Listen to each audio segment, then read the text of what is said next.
Bien-aimés de Dieu, aujourd'hui, nous célébrons le troisième dimanche de l'Avent, année liturgique C, aussi appelé le dimanche de la joie ou Gaudete Sunday. Ce jour est une invitation spéciale à nous réjouir, car nous sommes tout proches de Noël, la fête qui marque la venue de Jésus parmi nous.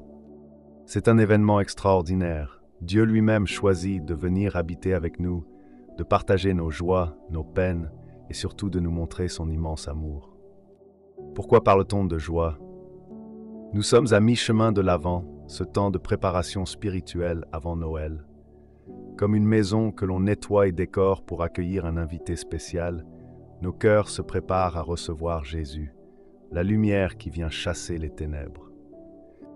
La joie que l'Église nous propose aujourd'hui est profonde et spirituelle. Ce n'est pas simplement un éclat de rire ou un moment de bonheur passager, mais une joie qui vient de l'intérieur, nourrie par la certitude que Dieu est fidèle à ses promesses. Pensez à une situation concrète. Quand vous attendez un ami cher ou un parent que vous n'avez pas vu depuis longtemps, vous imaginez déjà sa présence, ses paroles, les souvenirs que vous allez partager. Cette attente n'est pas pesante, elle est remplie de joie. De la même manière, l'Avent est une attente joyeuse de Jésus. Ainsi, les textes liturgiques d'aujourd'hui nous encouragent à vivre cette joie profonde. Dans la première lecture, Sophonie 3, 14, 18a, Dieu dit à son peuple « Pousse des cris de joie, fille de Sion ». Ici, imaginez un parent qui console son enfant après une période difficile et lui dit « N'aie plus peur, je suis là pour toi, je vais tout arranger ». Dieu est comme ce parent pour nous. Il nous libère de nos oppressions et renouvelle son amour pour nous. Le cantique d'Isaïe 12, 2, 6 s'exclame « Jubile, crie de joie, car il est grand au milieu de toi, le Saint d'Israël. » Imaginez que vous traversez une épreuve difficile et qu'un proche vous tend la main pour vous relever. Ce proche, c'est Dieu, notre force et notre salut. Dans la deuxième lecture, Philippiens 4, 4, 7, Saint Paul insiste « Soyez toujours dans la joie du Seigneur ». C'est comme un rappel que cette joie ne dépend pas des événements extérieurs, mais de notre relation avec Dieu. Paul nous dit aussi « Ne vous inquiétez de rien, mais en toutes circonstances, priez ».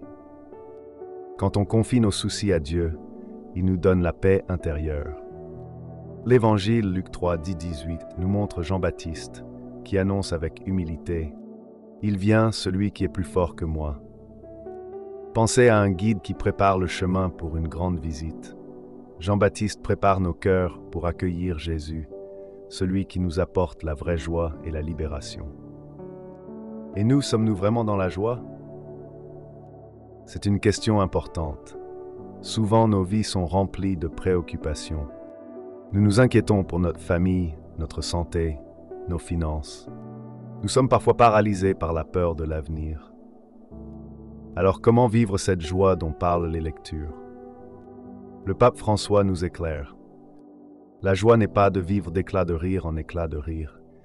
Ce n'est pas quelque chose que l'on achète au marché, mais un don de l'Esprit. La vraie joie vient de l'Esprit Saint. Elle nous apporte la paix intérieure, même au milieu des difficultés. Comment accueillir cette joie? Voici 3 étapes simples pour vivre cette joie véritable et qui vous servira d'exercice de la semaine. 1. Se libérer de ce qui encombre notre cœur.